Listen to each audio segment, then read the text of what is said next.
When it comes to job search, one of the most important documents is your CV.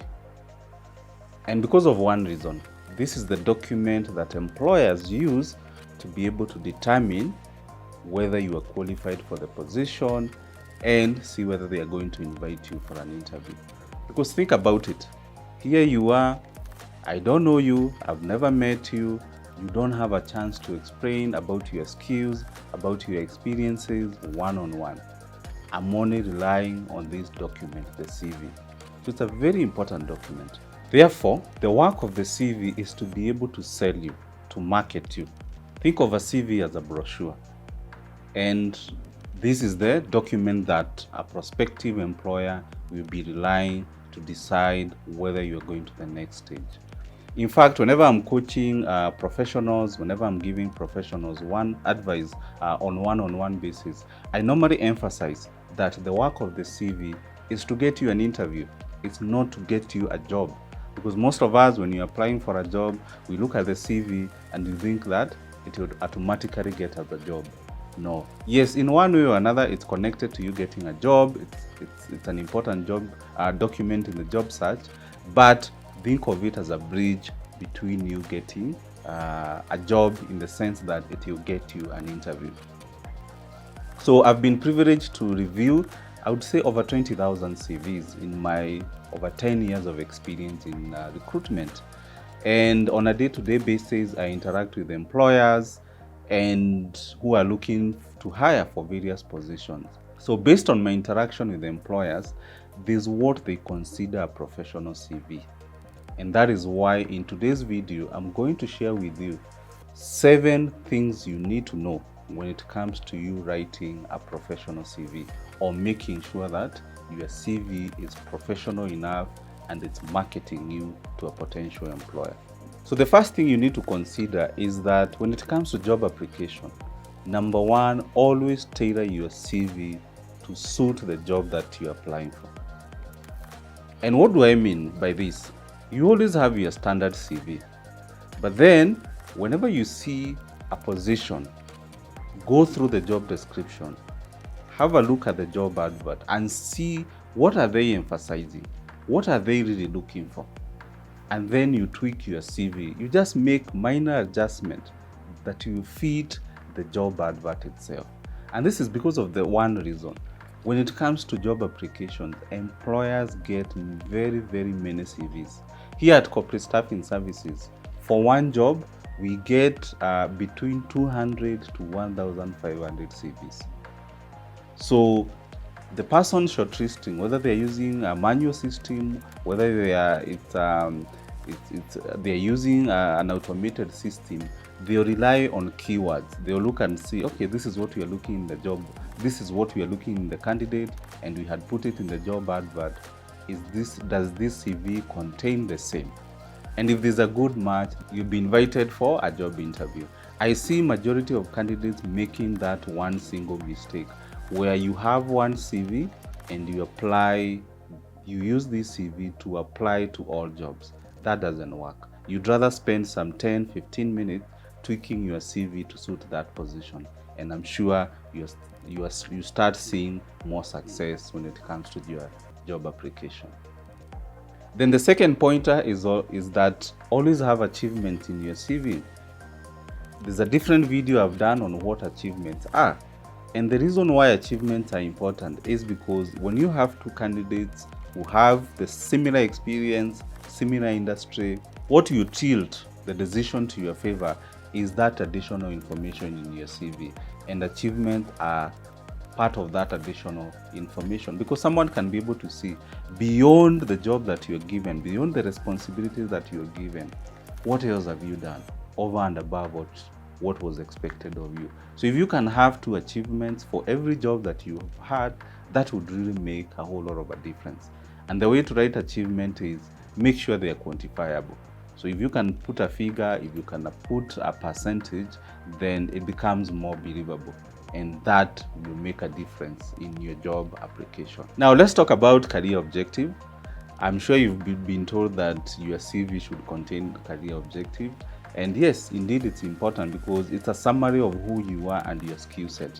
But now the problem I see with a lot of professionals when it comes to career objective, someone you come up with something very generic. They'll say, I'm a hardworking, self-motivated HR professional. Now, unfortunately, 90% of the CVs, we read that I'm hardworking, self-motivated, and using a lot of other generic terms.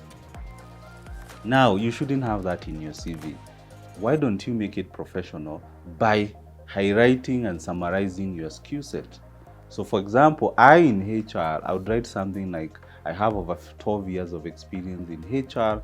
I'm experienced in recruitment, training, performance management, labor laws, employee relations.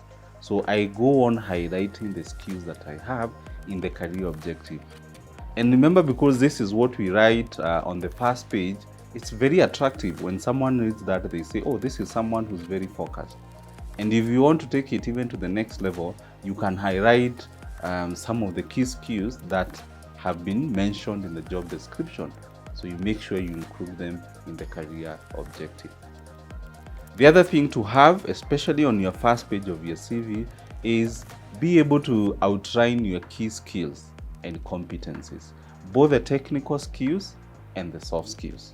So again, if I can use my example as a HR professional, I can write recruitment as one of the key skills, and then one sentence on what kind of experience do I have in regards to recruitment. So I can say recruitment as a skill, then I say over 7 years of experience headhunting and interviewing senior level professional candidates. Then the second entry, a second key skill, I can have training. I say what can I be able to train on. Then I can have performance management.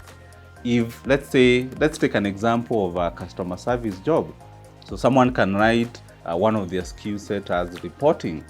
They can talk about customer relationship management.